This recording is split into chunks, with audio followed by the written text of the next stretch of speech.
एक बार की बात है, किसी जंगल में शाकाहारी चुड़ैल रहती थी। वो चुड़ैल कभी किसी को कोई नुकसान नहीं पहुंचाती थी। यहाँ तक के वक्त पड़ने पर वो हमेशा दूसरों की मदद किया करती थी। इस तरह एक दिन चुड़ैल पेड़ पर बैठकर फल खा रही थी कि तभी उस राज्य का राजकुमार जंगल में शिकार करने आता है। एक पक्षी का पीछा करते हुए राजकुमार गलती से दलदल में भरे एक बड़े गड्ढे में गिर जाता है।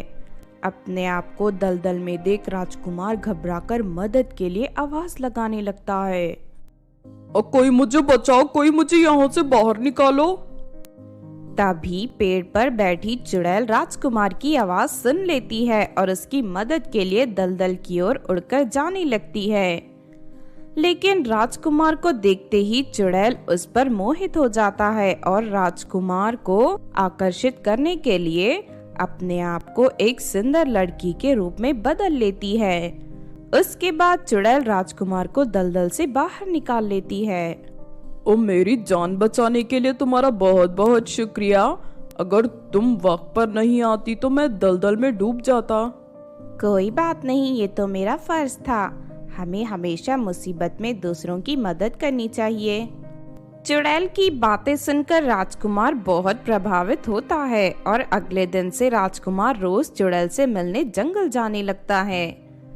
फिर एक दिन राजकुमार चुड़ैल के सामने शादी का प्रस्ताव रखता है और चुड़ैल उसकी बात मान जाती है। उसके बाद राजकुमार चुड़ैल से शादी करके उसे अपने महल ले जाता है। राजकुमार की माँ बहुत ही नेक औरत थी। वो अपने बेटे की पसंद पर कोई सवाल नहीं उठाती और चुड़ैल को अपनी बहू स्वीकार कर लेती है। उसके बाद राजकुमार की माँ अपने बेटे की शादी की खुशी में महल में बहुत बड़ी दावत का आयोजन करती है। उस दावत में एक बुरा जादूगर भी आता है। वो जादूगर अपनी बेटी की शादी राजकुमार से करवाना चाहता था, लेकिन चुड़ैल को देखते ही जादूगर को उसकी असलियत पता चल जाती है। अच्छा, तो ये चुड़ैल है, इसने सुंदर लड़की का रूप धारण करके राजकुमार को फंसाया है। मैं अभी इसकी असलियत महारानी को बताता हूँ। जादूगर फौरन राजकुमार की माँ के पास पहुंचकर उसे चुड़ैल की असलियत बता देता है। तुम ये कैसी बातें कर रहे हो? मेरी बहू को चुड़ैल कहने की तुम्हारी हिम्मत कैसे हुई? फिर अपनी बात साबित करने के लिए जादूगर अपने थैले से जादुई राख निकालकर चुड़ैल के ऊपर डाल देता है और अगले ही पल चुड़ैल अपने असली रूप में आ जाती है।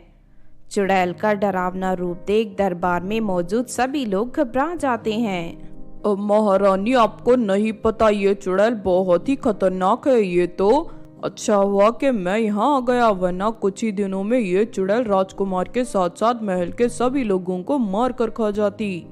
नहीं नहीं, ये जादूगर झूठ बोल रहा है। मैं एक शाकाहारी चुड़ैल हूँ। मैंने आज तक कभी किसी इंसान को नुकसान नहीं पहुँचाया। लेकिन चुड़ैल की बात का कोई यकीन नहीं करता। उसके बाद जादूगर चुड़ैल को एक जादुई पिंजरे में कैद करके उसे तहखाने में बंद करवा देता है। दूसरी तरफ राजकुमार इस बात का विरोध करता है, लेकिन जादूगर अपनी जादुई शक्ति से उसे गहरी नींद में सुला देता है। चुड़ैल ने राजकुमार के ऊपर वशीकरण करके रखा है। राजकुमार इस वक्त किसी की बात नहीं मानेंगे, इसीलिए मुझे इन्हें नींद में सुलाना पड़ा। लेकिन आप फिक्र मत करिए, आने वाले अमावस्या के दिन मैं चुड़ैल को मार कर उसका खात्मा कर दूंगा। उसके बाद सब ठीक हो जाएगा। राजकुमार की माँ जादूगर की बात पर यकीन कर लेती है। चुड़ैल को मारने के बाद मैं अपनी बेटी की शादी राजकुमार से करवा दूंगा। मेरी बेटी रानी बनकर महल में राज करेगी। इस तरह जादूगर अपनी साजिश रचना शुरू कर देता है। दूसरी तरफ तहखाने में कैद चुड़ैल दुखी होकर रो रही थी कि तभी उसके पास एक दासी आती है। रानी जी, कोई चाहे कुछ भी कहे, लेकिन मुझे आप पर पूरा यकीन है कि आप कभी किसी का बुरा नहीं कर सकती, इसीलिए मैं आपकी मदद करने आई हूँ। वो दुष्ट जादूगर अमावस्या के दिन आपको मारना चाहता है, लेकिन आप फिक्र मत करिए, मेरे पास एक उपाय है। हमारे राज्य के सभी लोग चांद की पूजा करते हैं और उसे ही सबसे ज़्यादा शक्तिशाली मानते हैं। आप करवा चौथ का व्रत रखिए। आपको 10 दिनों तक चांद की पूजा करनी होगी।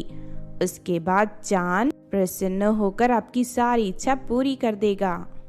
दासी की बात सुनकर चुड़ैल खुश हो जाती है और 10 दिन का कड़ा उपवास रखने के लिए तैयार हो जाती है। फिर अगले दिन से दासी रोज पूजा का सारा सामान चुड़ैल के तहखाने में पहुंचाने लगती है और चुड़ैल मन लगाकर पूरी श्रद्धा के साथ चांद की पूजा करने लगती है। देखते ही देखते 10 दिन बीत जाते हैं और आखिरकार चुड़ैल की पूजा से प्रसन्न होकर चांद महल में आ जाता है। अचानक महल में चांद को देख सभी लोग हैरान रह जाते हैं। महारानी जी, आपने उस दुष्ट जादूगर की बातों में आकर अपनी चुड़ैल बहू को तहखाने में बंद करने का गुनाह किया है। जादूगर आपकी बहू को मारकर अपनी बेटी की शादी राजकुमार के साथ करवाना चाहता है। नहीं नहीं महारानी जी, ये सब झूठ है। चांद मुझ पर गलत इल्जाम लगा रहे हैं। ये सुनते ही चांद को गुस्सा आ जाता है और वो वहाँ एक शेर प्रकट कर देता है।